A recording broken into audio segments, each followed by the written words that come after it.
So in the previous video, we went through what dynamic range reduction is.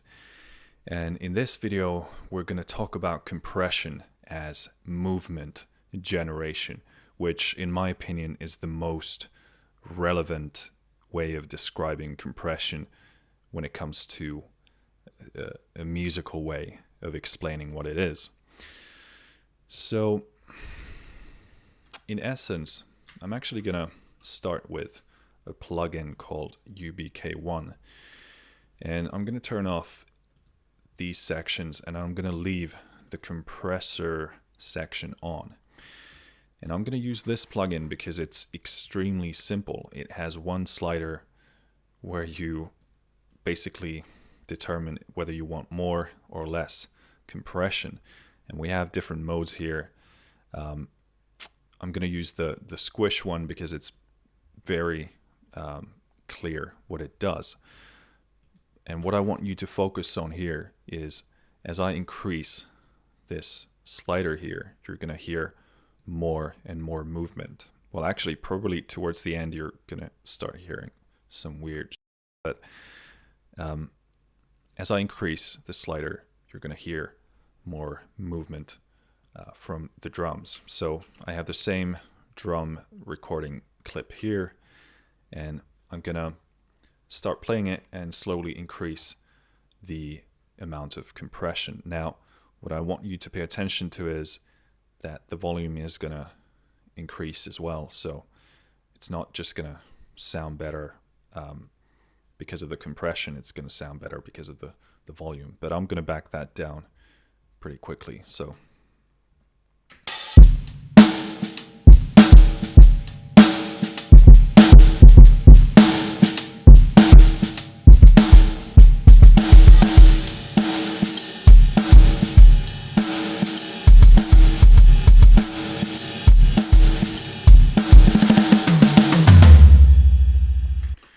you can definitely hear that pump, that movement of air, that increase in motion.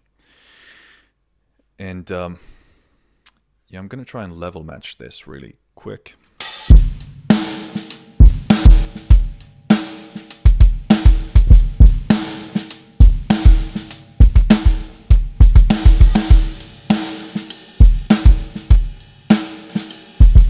Pretty close. So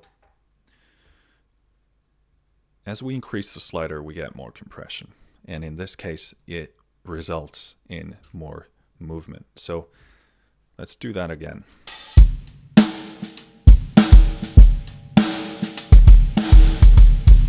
you can clearly hear the pump. Bypassed.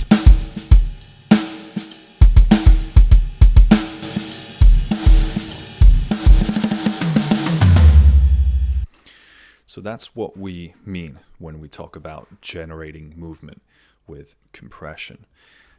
I strongly recommend getting this plugin. I'm not endorsed by Kosh Audio, unfortunately, but this is really the plugin that sort of taught me what compression can be in terms of movement generation, because it is so simple.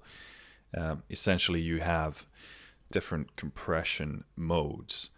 We're going to get to those in later videos, but it's a really nice way of finding the type of compression you want to use. They have descriptive words here, and then you choose the amount of compression you want to apply, and it's really good sounding. I use this all the time just because of what it sounds like and not because it's simple. It's a great plugin. Especially when you're learning compression. But we're going to pull up this FG Gray from Slate Digital, and I'm going to break down where that movement comes from. So on most compressors, you have these four controls: attack, release, threshold, and ratio.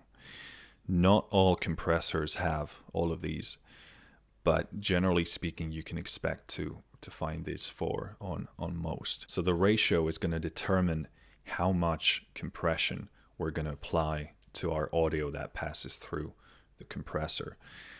The higher the ratio, the more the compressor is going to chew on that audio.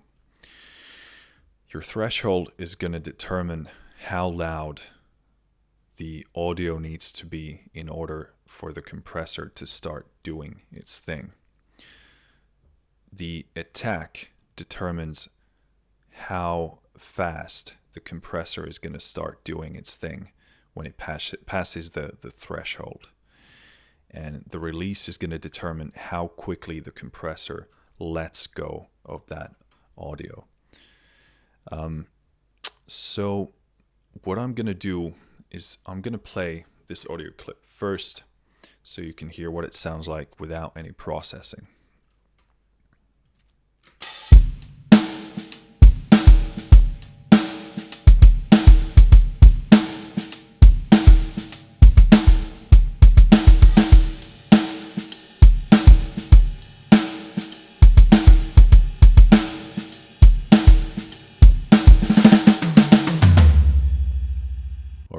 So the first thing I'm going to do is I'm going to adjust the makeup gain so that the compressed version is going to be roughly at the same volume with the original sound, so that you can compare them at the same volume, which is very important so that you don't make uneducated decisions about your mixing.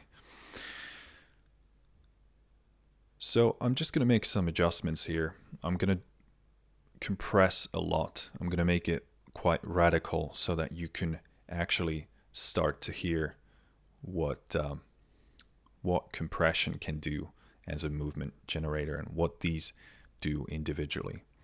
So I'm going to start off by cranking up the ratio. So that's a lot of compression in short. And I'm going to adjust the threshold so that I get an appropriate amount of this original signal to be compressed.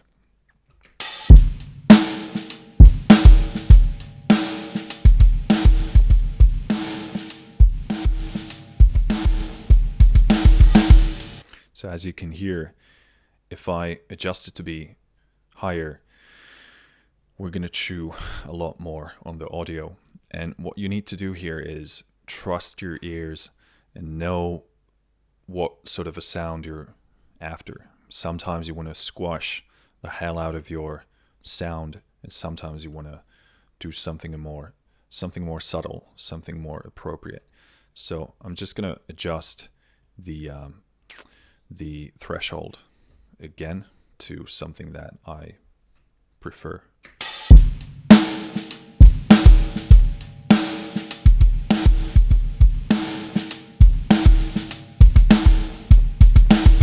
So something like that would serve well for a general drum sound. What we're going to do next is I'm going to adjust the attack slider here. I'm going to set it to slow first. And what this means is that the initial bits of the audio are going to pass through the compressor before it starts doing its thing. Now, if you read about transients, those are basically the initial first high energy peaks of a sound. So for example, here you have your transient part, then you have your body of the sound, and then you have the release.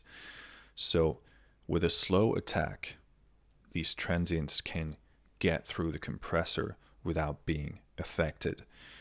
And sometimes that's good, sometimes it's not, but it really depends on what sort of sound you're after. So let's adjust that, and you can hear what it does.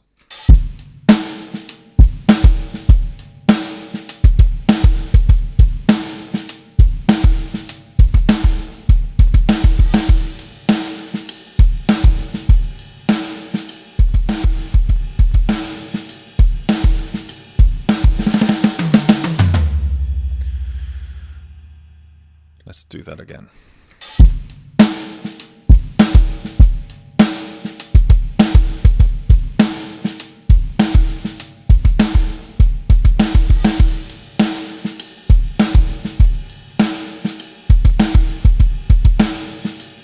So as you can hear, the compressor begins to pin down those attacks, and in this case I'd leave it on either 1 or 3. If I wanted a sort of tighter sound, I'd go for the attack set to 1.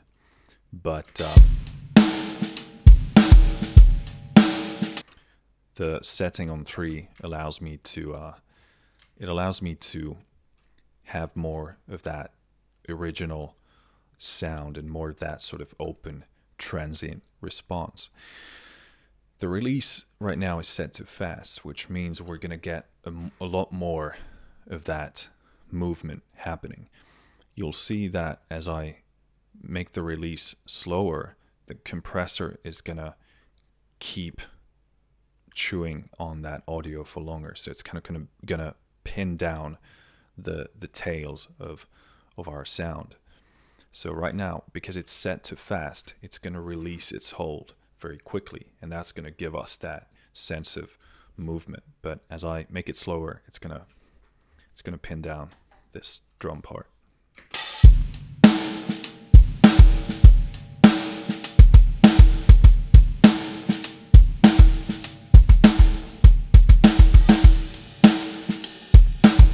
So as you can hear, there's a lot less movement, but at the same time, it's kind of solidifying the drum sound. So it would depend on what sort of sound you're after. And as I bring it back to a fast release, you're going to hear that we're going to get a lot more of that pumping, a lot more of that movement.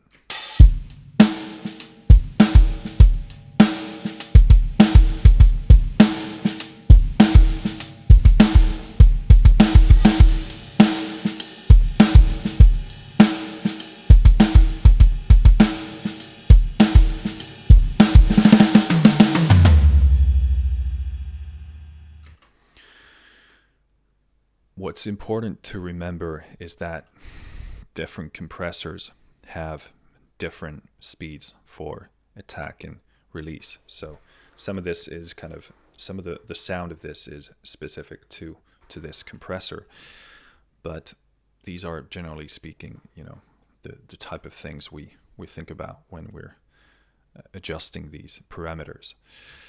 We touched on makeup gain, so essentially you want to make the compressed sound, you want to make it as loud as the original so that you can make decisions about whether the original is better than the compressed one.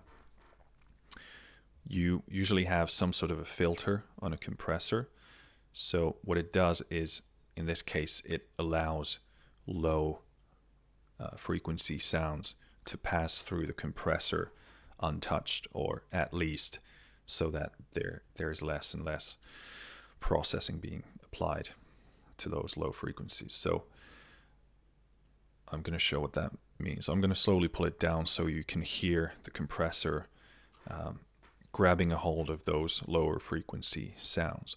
And it's not just your kick drum. The snare has body, some body around here as well. So let's listen to what that sounds like.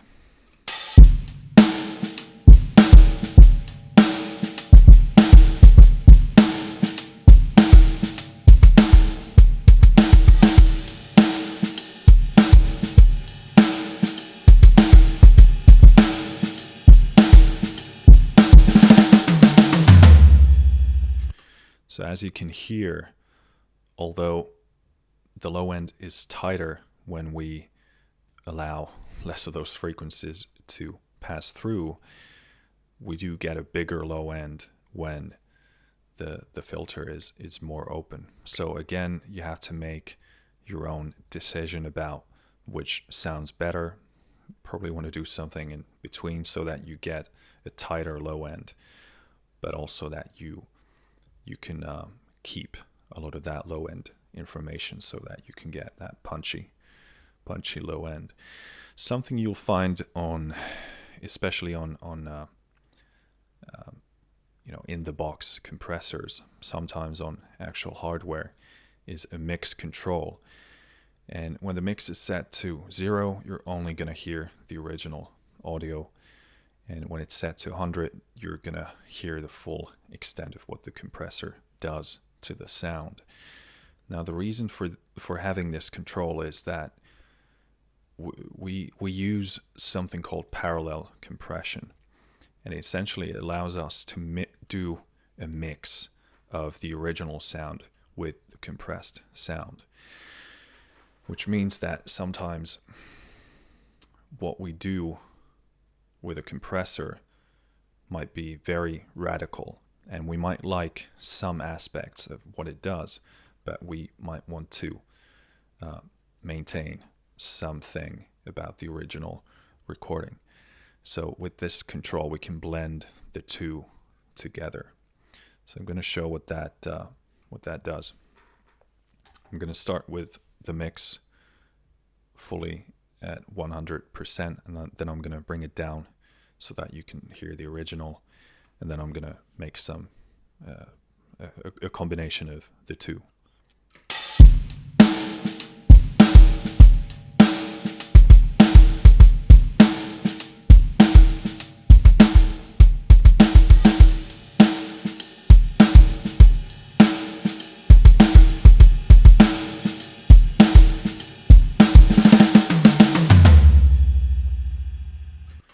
So again, you'll have to leave that to your own judgment. Sometimes you want to squash the hell out of your sound. Sometimes you don't. Personally, I prefer pretty compressed drums that move and have a lot of air moving. But that's really up to what you're compressing. Could be a vocal, could be a guitar, could be drums. So yeah, that is the basic principle of compression as a movement generator. I hope that helps. It is certainly, in my opinion, the biggest and most useful aspect of compression. So in the next part, we're going to go through compression as a texture generator.